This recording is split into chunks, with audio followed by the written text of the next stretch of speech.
तुम बताओ पार्टी की तैयारियां कैसी जा रही हैं? बिल्कुल ठीक बॉस, तैयारियां बहुत अच्छी चल रही हैं, लेकिन हमें पेमेंट एडवांस में करनी होगी हाँ, तो क्योंकि मसला क्या है इसमें? मुझे आज अल्बर्टो मिला था। अल्बर्टो?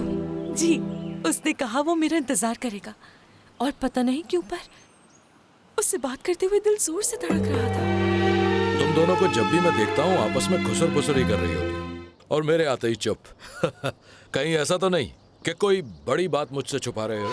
देखो, तुम मेरी दोस्त भी हो तो मैं तुमसे खुलकर बात करना चाहती हूँ। क्या तुम जानती हो कि तुम्हारा बेटा अल्बर्टो किसी और को पसंद करता है? मैं यहाँ के मालिक लुइस एल्बर्टो की फियांसे हूँ, तो बताओ वो कहाँ है? पोलिनो प्रीतो, आपसे मिलके खुशी हुई।